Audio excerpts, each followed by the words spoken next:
of how many years every person should have in this world. This is ideal.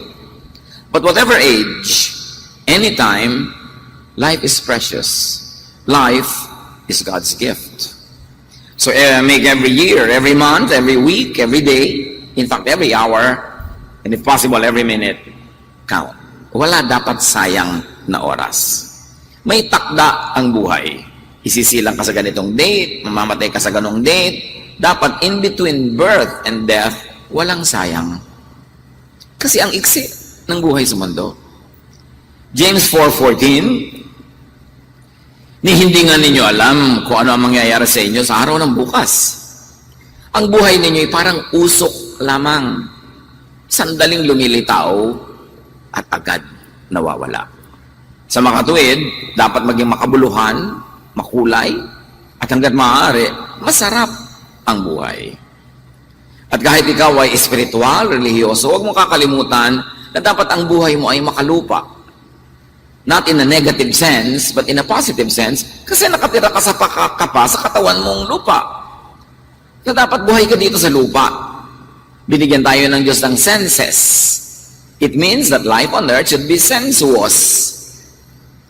Masyado kasing minasama ng Greek philosophy, lalo nung panahon ng Panginoong Jesus, and several hundred years before His time, minasama yung katawan, minasama yung senses, minasama yung enjoyment, at namana ito ng mga maraming Christian theologians. Kahit hindi galing kay Jesus, yung mga teaching na yon, yung minamasama ang pag-enjoy, minamasama ang mga hilig at sarap ng katawan, hindi naman galing kay Jesus yung teaching na yun eh. That's why He was called a friend of sinners, He is a drunkard, dahil si Lord, yung kanyang pagtira sa kanyang lupang katawan, hindi niya yung inaksaya. In fact, the best use of it was for sacrifice para sa ating lahat. Pero bago nakarating yung sacrifice, He was eating, He was enjoying meals with people, He was attending feasts and festivals and weddings. Dapat ganun ang attitude ng mga tunay na sumasamba sa Diyos. Binigyan ka ng katawang lupa, enjoyin mo yan. Ngayon, magiging spirito ka lang, wala yung katawan mo later, doon ka na lang maging 100% spiritual. Dapat may balance. Both sides. Walang lugi. You are spiritual and earthly at the same time. Right now, you are spirit, body, and soul. When the body dies, the soul dies. Because the soul is your personality. And the spirit lives on. It returns to God. But while you are alive in this body, hindi ka lang spirit. Body ka rin, i-respect mo yon and live fully in the body. At ikaw din ay may soul, may emotion, may personality. Live according to that personality. Sabi ni Solomon, why be too good or too bad? A man or a woman, a person who is spiritual will avoid all extremes. Huwag ka dapat masyadong extremist.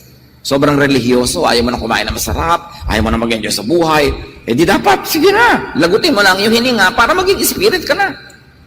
Nasa body ka pa, ang Panginoon na nagpapasya kung kailan ka magiging fully spirit. And you've got to respect that state of life because it's a gift from God. May mga religious thought and practices na walang ginawa kundi i-deny yung body. Hinahampas, sinasaktan. Uy, medyo nagandahan sa isang bagay, hahampasin ang sarili, I am bad, I am evil. Dilika ka nga ng Diyos sa may mata, dilika ka ng Diyos sa may mga panlasa, nararamdaman mo ang mga senses. Why demonize the senses? God, in His infinite wisdom, made you fearfully and wonderfully. And you should appreciate that. You will not always be in that body. When your spirit leaves that body, you're a spirit forever. So huwag mo rin sayangin yung pagkakataon while you are in the body. Ecclesiastes 11:8, however many years anyone may live, let them enjoy them all. Marami mga Christian takot sa word na enjoyment. Ang gusto nila suffering, sacrifice, fasting, yung mga ganun. Bakit ka pa binigyan ng Diyos ng digestive system kung magpa-fast ka lang lagi? Di dapat wala na lang. Nilagyan ka ng digestive system kasi dapat mag-enjoyin kang kumain. Nilagyan ka ng panlasa sa iyong dila para masarap ang kinakain mo. Kasi kung hindi naman kailangan masarap, di wala na lang panlasa, lulunin mo ng lulunin kahit ano. Binigyan ka ng mata para makita mo ang magagandang bagay, ng tenga para makarinig ka ng mga tunog, ng musika. Binigyan ka ng paa para maglakad, makarating kung saan-saan. The Lord is so kind. The Lord would like us to Enjoy the beauty of His physical creation. And that is part of balanced and wise spirituality. So enjoy your life as soon as, and while, and whenever you can. Do not suspend enjoyment. Pagkatapos ko ng elementary, mag-e-enjoy na ako. Paano kung namatay ka na bago ko mag-graduate? Pagkatapos ko ng college, mag-e-enjoy na ako. Pagka nagka-asawa na ako, mag-e-enjoy na ako. Pagka napaaral ko na ang mga anak ko, mag-e-enjoy na ako. Paano kung kamatayan mo sa kalagitnaan? Dapat, every moment, every minute, naghahanap ka ng may enjoy. It is part, actually, of very essential worship. When you enjoy God's creation, when you gratefully, lovingly, and thankfully receive the gifts of God, it is an act of worship. Hindi naman sadista ang Diyos. Ang ikatutuwa niya lang yung mapagod ka ng kaluluhod, katataas ang kamay habang manhid na yung kamay mo, nangingimay ka na, yung hindi ka kumakain ka, aayuno, yung lahat na lang nagandahan ka, sinundot mo yung mata mo, tinanggihan mo, minamasama mo lahat ang nasasarapan ka. Nilikha ka ng Diyos sa ganyan. So enjoy life even before middle age. May sariling charm ang childhood, may sariling charm ang youth, that can no longer be enjoyed the same way when you are no longer a child or no longer a young person. So, do not fear. Marami kasing mga pamilya, marami mga churches, para lang dumali ang kanilang trabaho sa pagbabantay sa mga bata, para lagi silang kampante at walang inaalala, tinatakot, huwag kang aalis, huwag kang lalabas, huwag kang lalayo, huwag kang mag-enjoy, huwag kang pupunta doon, huwag kang pupunta dito. Bakit po? Para dumali ang pagbabantay ko sa iyo, huwag ako mapagod, huwag ako mag-alala. Do not fear. And do not scare children from being children. Do not scare young people to explore and to be young. Do not rob children of their childhood. Ang bata-bata pa, gusto mo mag-behave na siya as a mature person? Hindi kailangan gawin yun. Kasi pag nang-mature na siya, hanggang mamatay na siya, mature na siya. Sandali lang siyang bata. Do not rob the youth of their youth. Kasi sandali lang silang kabataan. Ecclesiastes 11:9, be cheerful and enjoy life while you are young. Do what you want and find pleasure in what you see. May kasunod kasi yan. But remember the Lord in the days of your youth. Hindi yun warning na mag-enjoy ka tapos biglang binawi o ka mag-enjoy, magagalit ng Diyos. Ang sinasabi lang nun, mag-enjoy ka pero tatanda mo may Diyos. May natural law. Pag may ginawa kang mali, may bunga yan. Pag hindi ka nag-iingat, maaaring magbunga yan sa pagsisisihan mo at hindi maganda. Pero mag-enjoy ka within limits. Within safe limits. Within wise and mature limits that you could hear only from mature people. Kaya mga young people, dapat hinahayaan sila na talagang ma-enjoy ang kanilang kabataan, pero pinapayuhan, pinapangaralan, at mga young people dapat nakikinig. Kasi pagtanda nyo palang malalaman yung alam ng matanda, kung hindi ka na umabot sa pagtanda dahil nagkasira-sira ka na habang bata ka, kaya dapat mahalagang makinig sa mga matatanda. But we must not overscare people from exploring, from knowing themselves and the world. As soon as possible, get to the point where you can say no to what you do not like. Isa sa mga pinakatrahedya ng buhay, yung yes ka ng yes kahit gusto mo mag-no. Sunod ka ng sunod kahit ayaw mo sumunod. Kasi umaasa ka lang. Kasi binibigyan ka lang. Kaya ang kasama ng being able to say no so that you could really do what you want to do is to earn that privilege. Be productive. Be fruitful. Psalm 26:4-5, I don't spend my time with worthless liars or go with evil crowds. Applied in a more general way, I do not spend my time with people I do not like. And for you to be able to do that, do not depend on others. Do not be over-dependent on others. In other words, earn your money, buy what you need, go where you like, kasi yung capacity, the power to say no, has a financial backup. Hindi ka naman talaga makakano kung umaasa ka lang, binibigyan ka lang. Kaya kailangan maging independent ka as early as possible, at least in terms of financial viability. Magkaroon ka ng hanap buhay, kahit estudyante ka pa, may sideline ka, para yung gusto mong bili, nabibili mo kahit hindi ka kayang ibili o ayaw kang ibili ng mga nakakatanda sa iyo. Si Daniel was able to say no even to the king of Babylon. Daniel 1:8, Daniel made up his mind to eat and drink only what God had approved for his people to eat. And he asked the king's chief official for permission not to eat the food and wine served in the royal palace. Si Daniel at ang kanyang mga kabataang kasama galing sa kanyang bayan ay mga aristocrats, mga mayayaman, mga nasa ruling classes. Kaya nung sila ay binihag, dinala sila sa palasyo ng bumihag sa kanila, nagkaroon pa rin siya ng paninindigan na huwag kainin ang ayaw niyang kainin kasi pinalaki sila na privileged.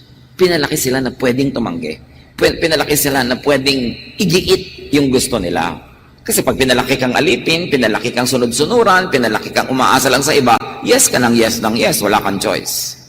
Kaya mahalaga rin ng mga anak natin ay napoprovide natin ng mga pangangailangan at natuturuan din natin silang anak, hindi mo kailangan mag-yes sa lahat ng tao because we don't owe them anything.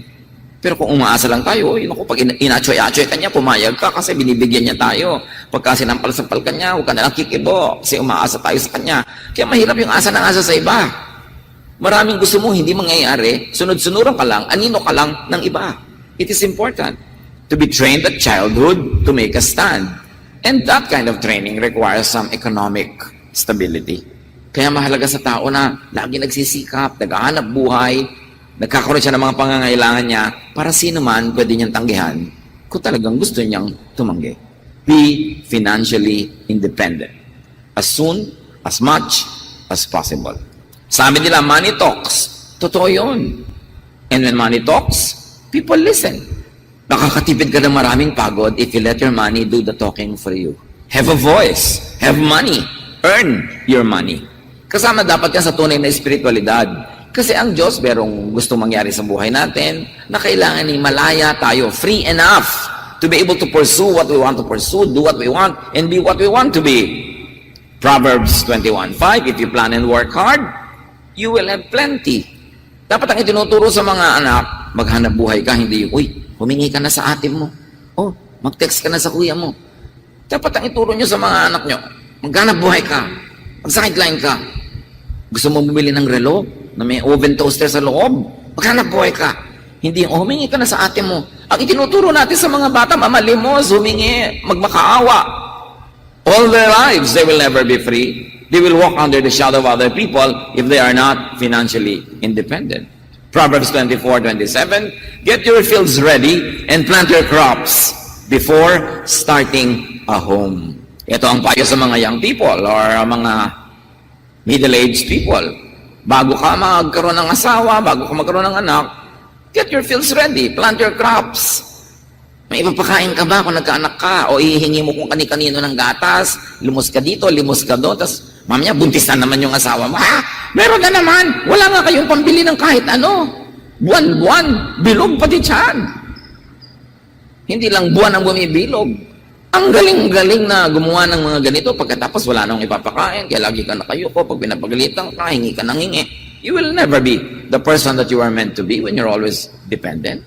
Kaya yung financial independence, kasama yan sa plano na isang taong espiritual. Hindi yung God will provide. Ano pong ibig sabihin yung God will provide? Manghihingi ako kung kani-kanino. Magpe-pray ako, nabigyan ako kung kani-kanino. Yung ba ang God will provide? No. God provides through your labor, through your work. And when you are very sick, very young, and very old, that's when God provides through other people. But if you're able-bodied, you have to provide for your needs. Marami mga tao, wala malang kabalak-balak how they will retire. Paano sila magkikreate ng income pag hindi na sila actively employed? Aasa ka na lang sa ibibigay ng anak mo. Paano kung may manugang kang bruhitik? Gutom na gutom ka na, sabi, maganda po nanay yung nangangayayat kayo para hindi kayo overweight. Nangangayayat ako sa gutom, ha? Sabi ko, hindi ako nagpapasexy. May mga ganon, di ba? Aasa ka, dapat hindi ganon. Ang dami na nating nakitang sad stories. Umasa ng umasa, yung pala hindi naman pwedeng asahan yung inaasahan. So, there is no gold in the golden years. Years lang. So, after middle age, do not regret. Do not be possessed by regret. Yung mga nagawa kang mali, do not live in regret. Learn from what you did and did not do. You can never change your past, but you can always shape the future. Huwag regret ng regret. Yung gagawing if only, walang tulong na ibibigay sa atin yung kasasabi ng if only I were rich, if only my parents sent me there, if only I did it. No. Pagka meron tayong mga ganun naiisip, sabihin nyo, next time. 2 words you should never say, if only. The 2 words you should say, next time. I will try better. I will try harder. James 3:2, all of us do many wrong things. It really happens. It's part of life. So do not always be bothered by the past. Just reshape your future. And do not always bring up the past of other people. Huwag niyo laging binubulat-lat yung mga pagkakamaling nagawa na nila noon. Tapos na yun lampas na. Dapat puro moving on. Kasi umaandar ang metro ng buhay. Pag yung ngayon, inubos mo sa pagmumukmok tungkol kahapon, nasayang na naman yung ngayon. Dapat yung ngayon may mangyari ng iba. Tama na yung masyadong kadadrama tungkol sa past. Keep moving on. Proverbs 24:17, even if good people fall 7 times, they will get back up. Kahit daw 7 beses magkadapa-dapa ang tao, kung mahusay sila, magaling sila, mabuti sila, babangon at babangon sila. And 7 doesn't mean 6 plus 1, it means numberless. Kahit ang dami-dami mong paglaglag, pagkakadapa, ang importante yung pagbangon mong muli. Para huwag nang masayang ang panahon. At huwag ka manatiling nakadapa na ang tagal-tagal. Lumalakad ang oras, bawat segundo, bawat minuto, bawat araw. Sayang, pag hindi ka papalapit into the gold of your golden years. As much as you can, still do and keep doing what you want, what you like, what you love. Tatanungin mo yung mga estudyante, ano bang gusto mong pag-aralan? Anong gusto mong maging trabaho? Ganito po. Bakit? Yan ba ang love mo? Hindi po, yan po malaki kita. Dapat mo nang iniisip, what do I really love to do? Kasi pag yun ang love mo, doon ka gagaling, doon ka magiging mahusay, at doon ka talaga kikita ng malaki. Kasi hindi mo naman talaga love, hindi mo husay, pumunta ka lang nun dahil yung pinsan mo, laki na kinikita sa ganun trabaho, well, pwede kumita ka rin ng ganun. Pero kung hindi ikaw yon, hanggang doon ka na lang. People become very excellent, become very outstanding only when they operate in their strengths. Yung tunay na giftedness sa kanila ng Diyos. Do not mistake hanap buhay for buhay. Naghahanap buhay ka lang para magkaroon ka ng buhay, pero hindi ka nabubuhay para maghanap buhay. Kaya maraming dapat ayusin, lalo sa ating bansa. Maghahanap buhay ka ng 8 oras, pero papunta ka sa opisina at pabalik, 8 oras din. So, 16 na oras ka nang naghahanap buhay. 8 oras talaga natira sa'yo. Sa bakong 24 hours. Doon ka pa kukuha ng tulog, doon ka maglalaba, mamamalansya, mamamalengke, magluluto, maghuhugas ng plato. Doon lahat. Magte-text ka pa ng 3 oras. Di wala nang natira sa buhay. Kaya importante, inaayos mo yan. Kung napakalayo na pinagtatrabahuhan, pilitin mong makahanap ng iba na malapit sa'yo o lumapit ka doon sa trabaho. Kesa, papunta at pauwi na lang ang nangyari sa buhay mo.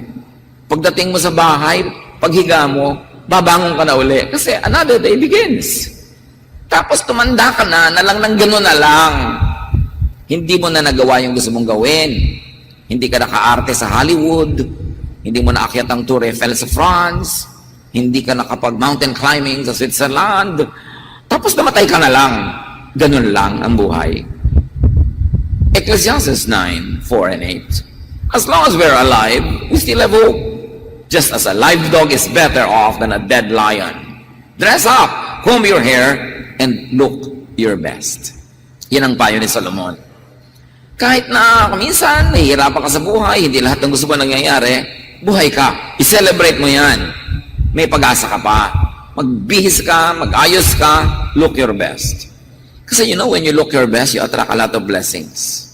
Mga tao magbibihis din lang, wala namang naglalakad sa kalye ng hubot-hubad, liban na lang medyo may konting psychiatric issues. Nagbibihis ka na rin lang, ba't di mo pagandahan? Bibili ka rin lang ng damit, ba't hindi mo na iplano yung maganda sa'yo? Hindi ang lalaki ng mga square at mga design para ka naglalakad na bintana. Yung bibili ka ng mga shorts sa ang daming bulsa. Diba? Mukha kang naglalakad na punso. Kasi isang tumpok ka. Bakit di ka talagang gandahan may itsura mo? Kasi, God is God of beauty. Nag-i-invest ka na rin lang sa damit. Yung meron ng katuturan, yung lumalabas ang iyong ganda. Kasi lalapit din sa iyo ang mga magagandang bagay sa buhay. So, sabi pa nga ni Solomon, always wear white. Kasi sa kanya, yung white, yung linen, yun ang pinaka-komportable, yun ang pinaka-masarap ng panahon nila. But you are not limited to that color. Ibig sabihin lang niya, be comfortable, look your best. Live so as not to be full of regrets later. At usually, ang pinagtisisihan talaga ng tao ay hindi yung kanyang ginawa, kundi yung hindi niya nagawa. Meron tayong mga ilan-ilan na loud regrets na dapat hindi ko sana ginawa. Pero ang maraming mga quiet, mga impit na regrets, yung sana nagawa ko. Kaya lang, wala nang chance. Don't live the rest of your life full of regrets. As early and as long as possible, go places, do things. Again, may financial dimension yan para magawa ang kanyang mga bagay.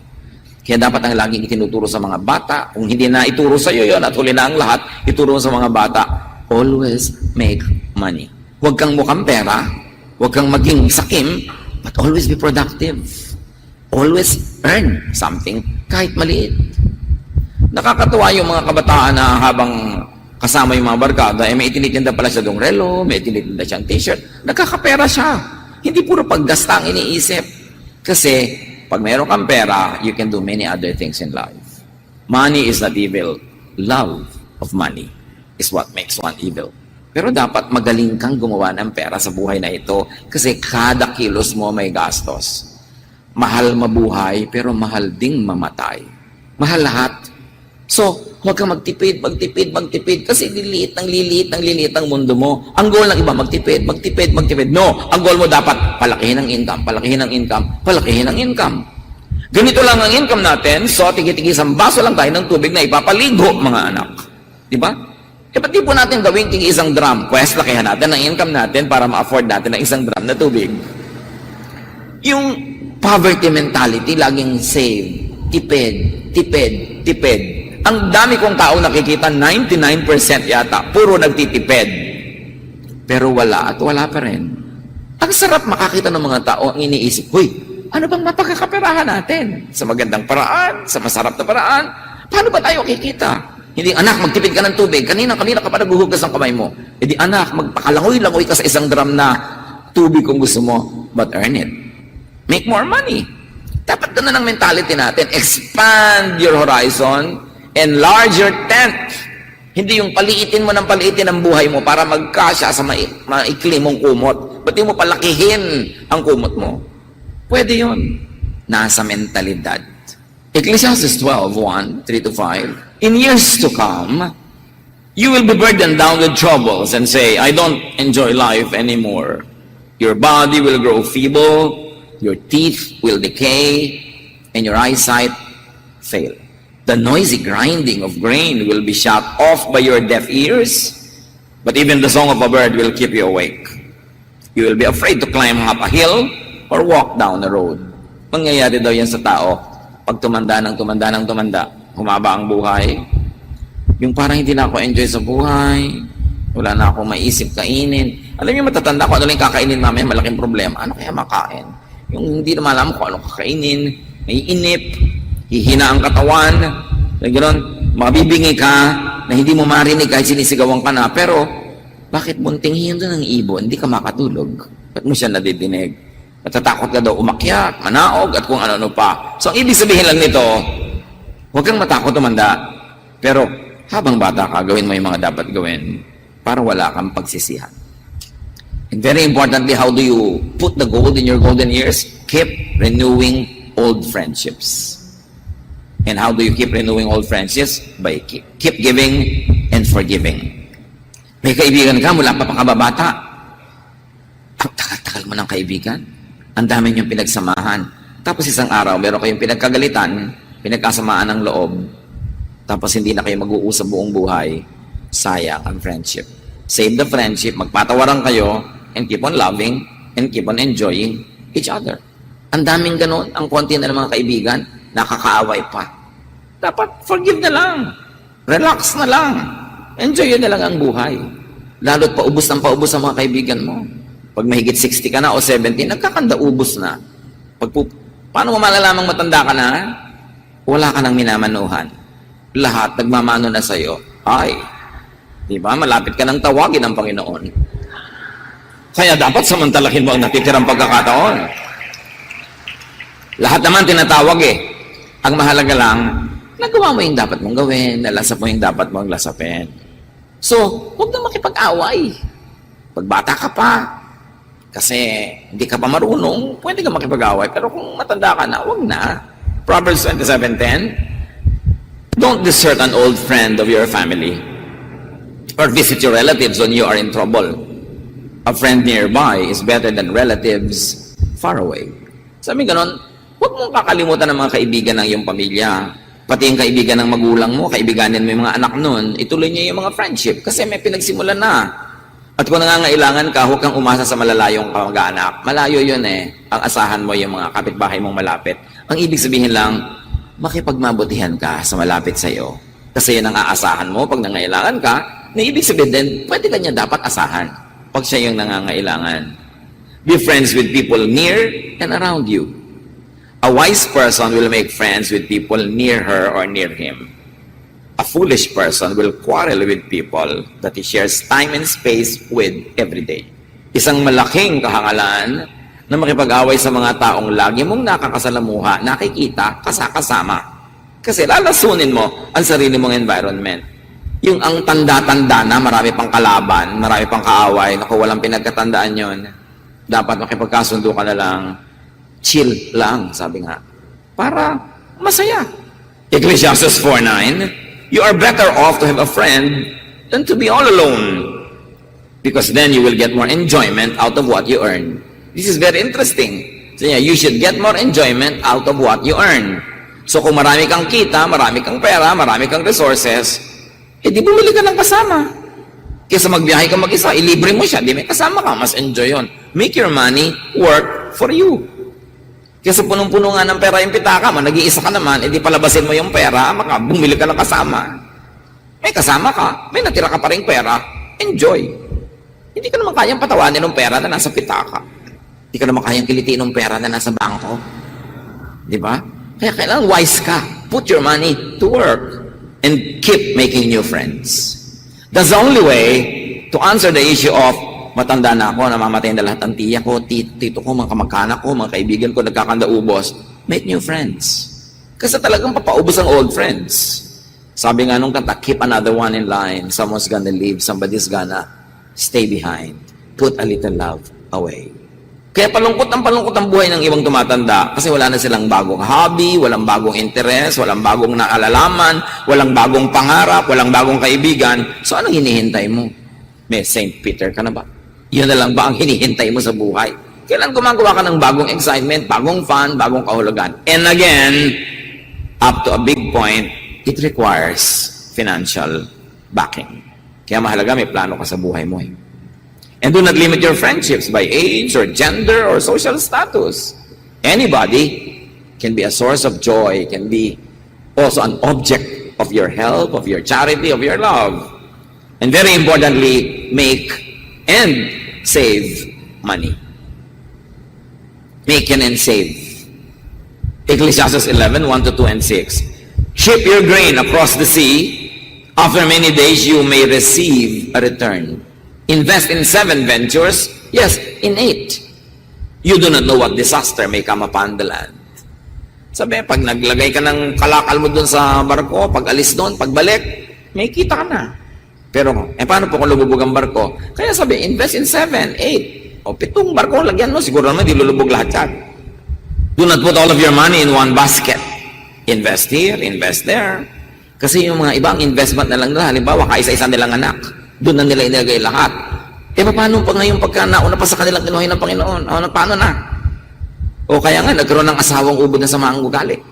Paano kung ang lahat-lahat mo inilagay mo sa isang ganong negosyo, tapos nalugi? Kaya iba nagtatanong, nasa abroad po kami, gusto po namin magnegosyo. Kailan po ba maganda magsimula pag uwi namin? Well, kung kaya nyo magsimula na habang nandiyan pa kayo, may mapagkakatiwalaan kayo dito, simulan nyo na. Habang kumikita pa kayo, malugi-lugi mo nyo sa simula, meron pa kayong panglagay para kumita pa yun uli. Pero pag umuwi na kayo dito, wala na kayong income, doon kayo magnenegosyo, sirang-sira na disposition nyo. Kasi takot na kayong mga gumastos, takot na kayong mamuhunan. So, dapat marami kang investment. Ang mga pamilya, dapat hindi lang isa ang kumikita. Pag isa lang ang kumikita sa pamilya, unless talagang limpak-limpak siyang kumita, promise, lagi kayong budget. Laging financial ang issue nyo. Pinag-aawayan nyo kung bakit mas mataas ngayon ng 100 pesos ang inyong kuryente. Pinag-aawayan nyo kalit-lit ang bagay kasi kukunti ang resources. At yan ang dapat tigilan na natin dito sa ating bayan. Yung isang pamilya, 5, 7 ang miyembro, isa lang ang kumikita. Paano kayo aahon yan? Dapat lahat kumikita. Kahit maliliit na paraan. Mag-buy and sell ka, magnegosyo ka. Marami mga negosyo hindi mo kailangan ng financial capital. When you get into sales, you can sell insurance, sell real estate. Hindi mo kailangan ng malaking capital dyan. Oras lang at konting training. Kailangan, lalo kung iisa ang nagtatrabaho, trainin nyo kahit mga nag-aaral. May nag-aaral yan eh. Ang dami-dami niyang panahon sa mall. Dami-dami niyang panahon na mag-social media. May panahon din yan para kumita. Huwag isa lang. Hindi kayo aahon sa hirap. Kailangan lahat kumikita. Kasi lahat kumakain. Ang talagang exempted lang, sobrang tanda, sobrang bata, o sobrang may sakit. Huwag niyong asa ka lang ng asa. Sow your seed in the morning, sa patuloy, and at evening, let your hands not be idle. For you do not know which will succeed, whether this or that, or whether both will do equally well. Magtanim ka daw sa umaga, at pagkatapos ka na magtanim, mainit na ang araw, pumasok ka sa bahay, may gagawin naman yung kamay mo. Gumawa ka ng siomay, magluto ka, magpinta ka. Ano man yun, meron ka pang gagawin. Kasi hindi mo naman alam kung itinanim mo, tutubo. Hindi yung may taxi ka, ay nakaboundary na ako, natutulog na sa ilalim ng puno. Bakit hindi mo dagdagan ang kita mo? Kasi bukas may sakit ka, hindi ka kikita, so mangungutang ka. Dapat kita ng kita, may surplus, may sobra. Many people remain poor because of mentality. Pwede na to, kasya na to. Tapos maghahanap na ng mga pagkakagastahan. Dapat habang may panahon, may oras, kaya ng katawan, kumita ka ng kumita. Kasi kung minsan, 1 linggo ka may sakit. Minsan, 1 linggo may bagyo. Hindi ka makapagtrabaho, wala kang hanap buhay. Dapat meron kang paghahanda dyan.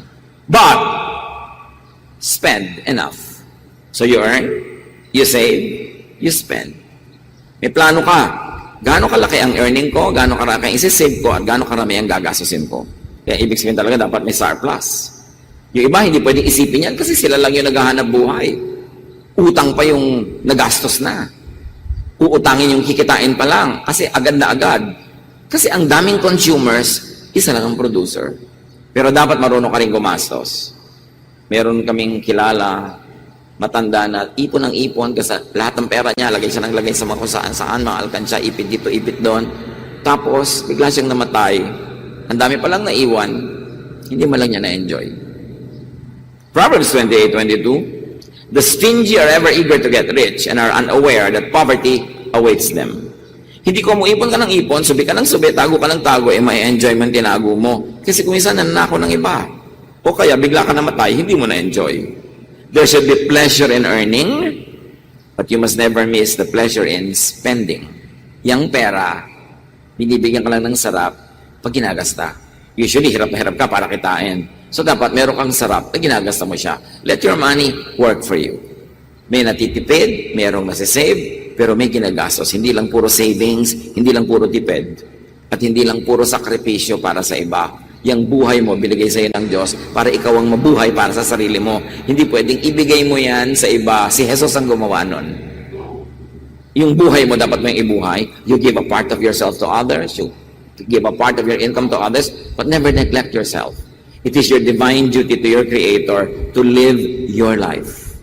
Proverbs 23:6-7. Yun daw sobrang mga kuripot. Do not eat the bread of a man who is stingy. Do not desire his delicacies. For he is like one who is inwardly calculating, eat and drink. He says to you, but his heart is not with you. So yan daw mga sobrang mga madamot.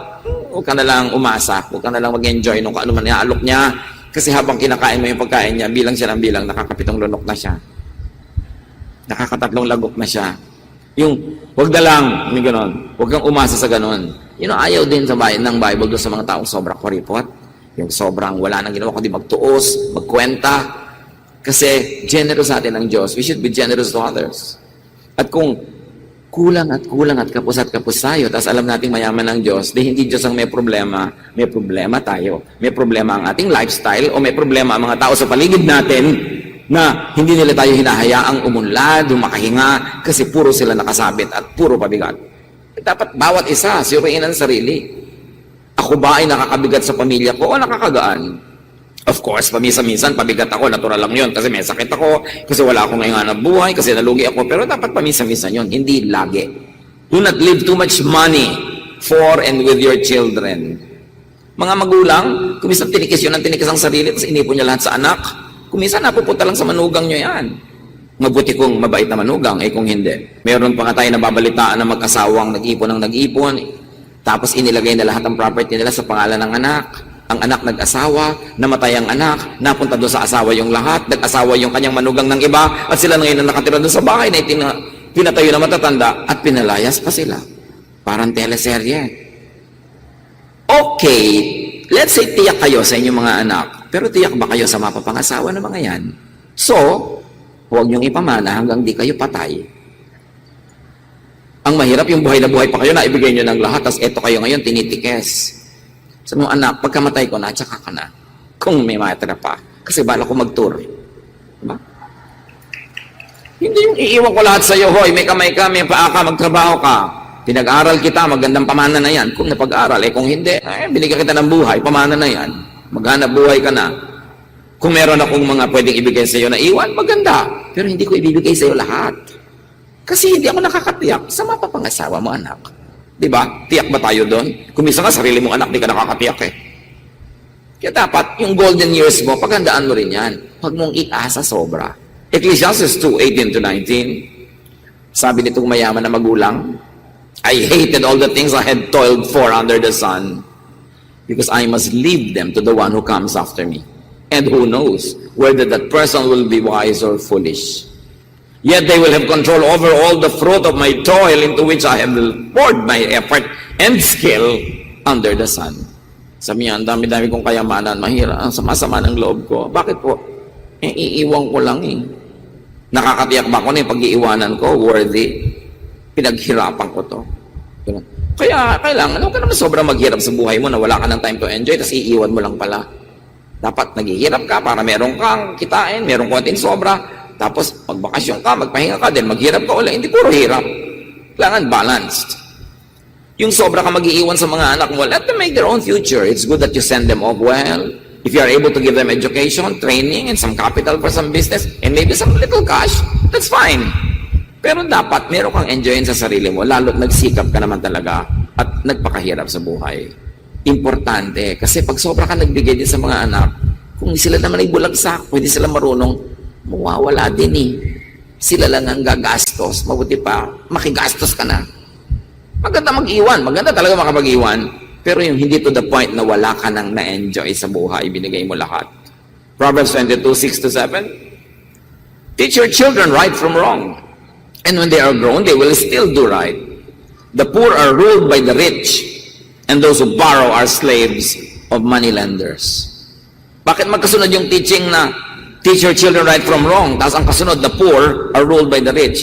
Ibig sabihin, turuan nyo ang mga anak nyo to be financially independent. Turuan nyo mga anak nyo na kumita para hindi sila maging alipin ng iba. Huwag nyo silang turuan ng mangutang ng mangutang. Turuan nyo sila maghanap buhay. Kasi ang nangungutang ay alipin ng pinagkakautangan. Mahalagang training yan. When you do not teach your children this, to make money, you set them up for slavery. So, mahalaga yun. At mag-ipon ng ipon lahat sa bangko. Money kept in the banks may not really be yours in the end. Tapos kung sarili mo pa lang yan, wala man lang nakakaalam, may account ka, bigla ka namatay, o ano nangyari sa pera mo? Tapos, ipon ka ng ipon, tinitipid mo yung sarili mo. Dapat marunong ka magmahal sa sarili. Eat, drink, enjoy your life. At the same time, of course, being good to your children. If they are still dependents, if they are still minors, being good to people around you, but never neglect yourself. Ecclesiastes 3:13, God's gift to us is the happiness we get from our food and drink and from the work we do. Regalo daw ng Diyos na ma-enjoy mo ang bunga ng iyong pagsisikap. Huwag enjoy yan ang pagsisikap ng iba. Dapat pagsisikap mo yan. Now, how do you add gold to your golden years? Treat sickness like it's part of life, because it is. Nakita na natin sa mga lola natin, sa mga magulang natin, nakikita natin nangyayari everywhere. People get sick. Especially kung tumatanda na sila, napaka-blessed naman yung hindi nagkakasakit, pero generally nagkakaroon. So huwag tayong magmaang-maangan na parang nagugulat tayo na nagkakaroon tayo ng sakit. Kasama yun sa buhay. Ang tanong mo lang sa iyong sarili, may hospital insurance ka ba? May inipon ka ba naman para makabili ka ng mga pampahid-pahid dito, pang inom-inom doon? Huwag Huwag kang magulat na nagkakasakit ka. Kasi nangyayari talaga yan sa lahat ng henerasyon. Pero ang point, natuto na ba tayo para paghandaan natin ang panahon ng pagkakasakit? One sickness can wipe out an entire lifetime of savings. Kung may savings. Kung may konti ka na ipundan, nabibenta yan, fire sale pa, mura pa, pag nagkakaroon ng may sakit. All because you are not covered financially. Yung pang iba na ko, meron akong faith sa God, kaya ayoko na insurance. Tapos pag nagkasakit, sister, pinagpe-pray ko na may magbigay sa akin eh. Ay, yan ang faith mo. Sabi nga ni Lord, ikaw magbibigay sa akin. Uy, kung bibigyan kita, dapat akong kausapin ni Lord, di ikaw. Wala pa sinasabi sa akin si Lord. Diba? Yung iba kasi, alam mo, meron akong vision, bibigyan mo ako. Tapos living by faith. Ang ibig sabihin nun, living by begging. Masyado chinisipin ng mga tao yung word the faith. Kung may faith ka, magtatanim ka, naniniwala ka, nabubong ngayon, be-bless ng Diyos, aani ka. Yun ang faith. Hindi yung tutunganga ka na lang dyan, hihintayin mong may maawa sa'yo. Dapat naintindihan natin what it means to be faith. Proactive ka. You plant, so you harvest. And where is the faith there? That what you plant will bear fruits. Psalm 74, 14, I am sick all day and I am punished each morning. Reklamo ng isa, it can really happen. Psalm 88:15, ever since I was a child, I had been sick and close to death. Pero hindi naman siya namatay at naikwento pa nga niya. Sickness is part of this imperfect life. Do not act surprised. It's really part of life. Pag dumapo sa atin, napakahalaga that you are able to mitigate the pain, that you are able to get medical attention, or at least you are able to get care, but it happens to all of us. Just do what you can before and even during sickness. Yung mga tao, lifelong, ang illness nila, but it doesn't mean na every minute, every second, you don't feel well. May mga corridors yan, may mga konting pockets of comfort. That's when you live the other side of you. Kasi yun ang truth mo, yun ang given mo. May mga tao na, let's say, na paralyzed, but it's at the end of life. You can still do many other things. You could be disabled in one area, but your other other abilities, get life to the max. Whatever, whenever there's a space to live your life, do it. Importante, kaya mahalaga yung live a healthy lifestyle. Watch what you eat and drink, and fortify yourself all the time. Yung ting kakain ka, kapatid, may iniinom ka, sinasabi mo, honestly and truthfully, pinapalakas ang katawan ko nitong kinakain ko. Kakainin ko tong prutas na to, binibigyan niya ako ng mga vitamins at kung ano-ano. Kakainin ko tong tamang food na ito. Pero yung kinakain mo, mga sitsirya na punong-puno ng mga kung ano-anong chemical, ang iniinom mo, mga fake drink na may mga food color, isang katerbang sugar, ang totoo, kumakain kang lason, dahan-dahan. So dapat yung may kinakain ka, may iniinom ka mo, pinapalakas ko ang aking katawan. Maging conscious ka doon. Na tuwing nagagalit ka na hindi kailangan, halos mangisay ka at maniga sa galit, pinapatay mo yung sarili. Kasi sinisira mo yung mga internal organs. So live right. Live in a healthy way so that you can have a prolonged, enjoyable life. We are what we eat. Sabi nga ng isang doktor, when you eat right, you don't need medicines. When you eat wrong, no medicine will work. So dapat tama ang lifestyle natin.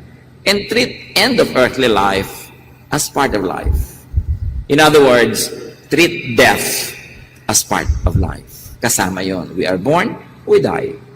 Ang mahalaga lang, pagka tinatawag ka na, hindi ka full of regrets. Live to the fullest, then meet your Maker. So prepare yourself for the end of life of the people you value. Marami rin ganyan. Namatayan ng nanay, namatayan ng tatay, namatayan ng asawa, ng anak, ng kapatid, ng kaibigan, ng mahal sa buhay. Parang surprised na surprised. People die. At kahit kasama mo sila, nag-enjoy ka, deep in your heart, there's a space na handa pag dumating bigla yung moment na yon. Don't live in denial. People die. So, love them now. Give your care. Mahalin mo na. Para pagka biglang nawala, wala kang pinagsisisihan. Yung iba, no, kung namatay po ang nanay ko, what is so surprising? People's mothers die. Dapat handa sila, handa ka rin. At nabuhay kayo to the fullest na pag-enda ng earthly life, meet your Maker. Tapos na ang to live is Christ, to die is gain na. Dapat handa ka. Yung iba sobrang nag-wind down, sobrang nasisira ang lahat-lahat. Kasi wala man lang silang paghahanda sa loob ng puso nila. Itong kasalo ko na to, itong kasama ko na to,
Hindi ko alam kung sino sa aming dalawa ang mauunang kukuhanin ng Panginoon, pero may ganong moment, kahit ayoko yon, tatanggapin ko sa puso ko na mangyayari yun.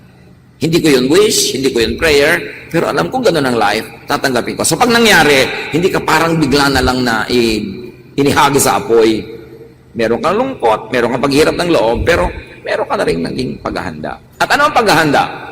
Para sa physical death ng mga mahal natin sa buhay, mahalin mo na ngayon. Payagan mo na siyang mahalin ka rin. At pag natapos ang ating earthly life, next chapter, walang regrets. Psalm 39, 4-6. Please, Lord, show me my future. Will I soon be gone? You made my life short, so brief that the time means nothing to you. Human life is but a breath, and it disappears like a shadow. Yun ang truth. Huwag tayo magtago sa katotohanan na yun. Yun ang truth. Kaya, make every day, every hour, every minute count. Because every minute could be your last. Or could be the last of your loved one. Dapat handa tayo doon. Yung iba, takot na takot mamatay. Yung kamatayan, mga kapatid, mag-inhale tayo pag sinabi ko tapos mag-exhale kayo pag sinabi ko rin. Inhale. Exhale. Ganun lang ang kamatayan. Yung nalagot ang hininga mo, dead. Sandali ka lang mamatay, split second. Tapos iniisip mo ng ilang oras, ilang buwan, ilang taon, paano kaya ako mamamatay, kailan kaya ako mamamatay? Sayang yung oras mo. Mamatay ka na lang pag oras mo na. Sandali lang yung malagutan ng hininga. Kaya ang tawag nga doon, nalagot ang hininga, yung ang piano, sa'yo anak, dead ang mother. Di ba?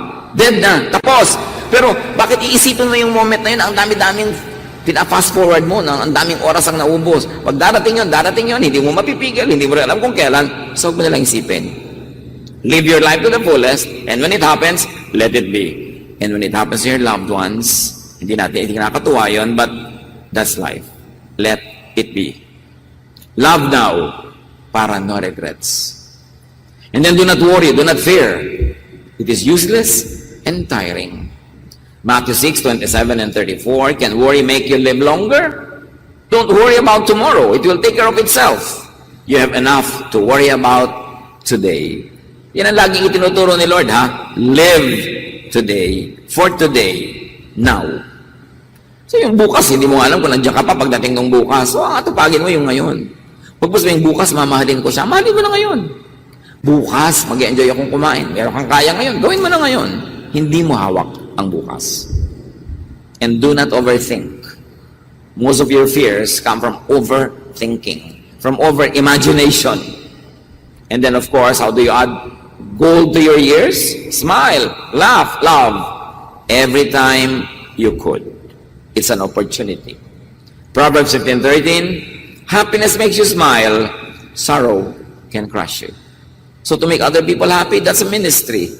Gusto mo mag-minister sa pamilya mo, make them happy as much as you can. Do not cause them unnecessary sorrow. Make your family happy, make your friends happy, make people happy. It's a ministry to each other. 1 Corinthians 16:14, show love in everything you do. And of course, we have to accept that it is inevitable to be alone at times. Part yan ng life. Dapat marunong ka maging alone. You enjoy company, you enjoy people, but there are times when walang tao, hindi ka dapat magmukmok. Enjoy it. Hindi rin naman laging ganun yun Nothing is permanent. Company is not permanent. Aloneness is not permanent. So it is good to learn to cope with. It is even better to learn to master, and it is best to enjoy periodic aloneness. Alone must not mean lonely. Pag alone ka, you can be your true self. You can really do what you want, when you want, however you want. So sa mga moments that you're alone, enjoy those moments. Huwag lang sobrang dami nun. Kasi we were created by God to be sociable. Pero huwag ka mo laging tapalan ng kahit sino na lang kasama yung aloneness mo. May aloneness talaga, enjoy it. It will end. And companionship will be restored. But enjoy those moments. And be true to yourself. You've got to know yourself. And usually, bata ka pa lang, you know yourself. Kaya lang, kung minsan nalilito ka about yourself, kasi nililito ka ng iba, binibigyan ka nila ng expectation, ng mga duty, binibigyan ka nila ng mga do's and don'ts, kaya kung minsan nakakalimutan mo yung sarili. Ang trabaho ng pamilya, ang ministry ng mga kaibigan at ng mga mahal sa buhay is to help the person know herself or know himself, not to deny himself, not to deny herself. Lahat tayo nilikha ng Diyos, meron tayong inborn nature, and then we develop traits because of conditioning, and then we make our own character, sometimes because of our decision, but there are inborn realities about ourselves that you must know, that your family must encourage you to know, so that you can live your real life. Be your true self, live your real life. Huwag mong gawing parang drama ang buhay na meron kang papel na ginagampanan dahil yun ang script na ibinigay sa'yo ng iba. Live your true self. And very importantly, at least before you die, but the sooner you start it, the better, love your true love. Kaya mahirap yung aga-aga pa, nag-aasawa ka na, mamaya, nagising sa isang araw, hindi pala siya ang talaga mo mahal, may iba pala, kaya ang gulo. Give it time. Lalo yung may partner ka sa buhay, may mga legal aspect yan, may mga formal aspect ang love. Love your true love. Ang hirap-hirap nung yung tunay mo mahal, hindi mo mahal, tapos yung hindi mo mahal, yun ang kailangan mong pahalin, tapos namatay ka na, sayang. 1 Corinthians 15:10, but God was kind. He made me what I am, and His wonderful kindness wasn't wasted. Sa inyo, mabait ang Diyos, nilikha niya ako kung ano ako, at hindi na sayang yung paglikha niya yon. Ako ay nagpaka-ako. I live my life, I love my life. When I meet my Maker, I say thank you. So apply all of this in your life and in other people's lives. Fortify, strengthen yourself for yourself and for your juniors and seniors, for your possible and natural and inevitable beneficiaries. Hindi tayo nabubuhay mag-isa, pero unang-una, palakasin mo yung sarili para sa totoong sarili mo, at palakasin mo rin ang sarili mo dahil may umaasa sa iyo, may naniniwala sa iyo, meron kang kailangan tulungan, so palakasin mo ang iyong sarili. Ang goal dapat ng mga anak, lalo't napakabuti na yung mga magulang, dumating ang time ma-reverse, kayo naman ang magiging mabuti sa kanila, kayo naman ang magsusupport sa kanila, kayo naman ang mag-aalaga sa kanila. Ang goal dapat ng isang asawa ay pagaanin ang burden ng asawa niya, hindi yung dagdagan. Ang burden dapat ng anak, pagaanin ang buhay ng magulang, ang magulang, pagaanin ang buhay ng anak. Yun ang ministry natin sa isa't isa. Itong ganitong mga kaalaman, hindi agad-agad nauunawaan ng maraming tao. Kaya kuminsan ang tanda na nila bago nila marinig. Parang masyadong huli na para magkaroon pa ng major change. So, if you are a young person and your elders were not able to give enough attention to these things, they were not able to prepare for their golden years, they were not able to do this and that, take care of your elders. Especially if they are unable to realize all of this early enough and they were not able to prepare for their old age. Huli na. Walang nasisihan, alagaan nyo sila kung hindi nila napaghandaan. But while there is time in your own life and you are young enough, prepare for your golden age. Help and enable, empower other people to prepare for theirs.